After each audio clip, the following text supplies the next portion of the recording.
বুঝছেন দাজ্জালকেও যে ঈসা আলাইহিস সালাম মারছে, এটাও তো তার নিজের ক্ষমতা না। তার চোখের মধ্যে যেই ক্ষমতা আল্লাহ দিয়েছিল, ওই চোখের জ্যোতি যখনই দাজ্জালের উপর বলেছে, তখনই সে ইয়াজুবু কামা ইয়াজুবুল মা, লবণের মধ্যে পানি দিলে যেভাবে গলে যাবে ওভাবে সে গলা শুরু করবে। এটা কি ঈসা আলাইহিস সালামের নিজের ক্ষমতা নাকি? এটাও আল্লাহরই দেওয়া ক্ষমতা। তাহলে এবার ক্ষমতা আল্লাহ একটু বাড়াই দিক, তাহলেই তো হয়। ইয়াজুজ মাজুজকে মারতে যেই পরিমাণ ফোর্স লাগবে ওইটা দিলেই তো হয়। এই আল্লাহর নিয়ন্ত্রণে, আল্লাহ যেইটা চাইবেন ওইটাই হবে।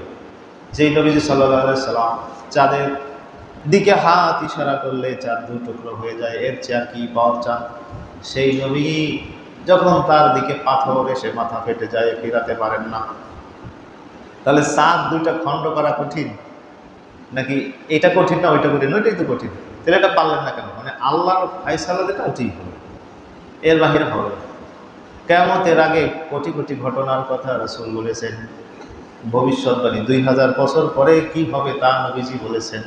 অথচ এই উটের পেটের তলে গলার হার আছে কিনা নবীজি জানে না, খুঁজে বেড়াচ্ছে। আয়েশার হার হারিয়ে গেছে, খুঁজে বেড়াচ্ছে। সাহাবীরা পেরেশান, রাসূল পেরেশান, পায় না।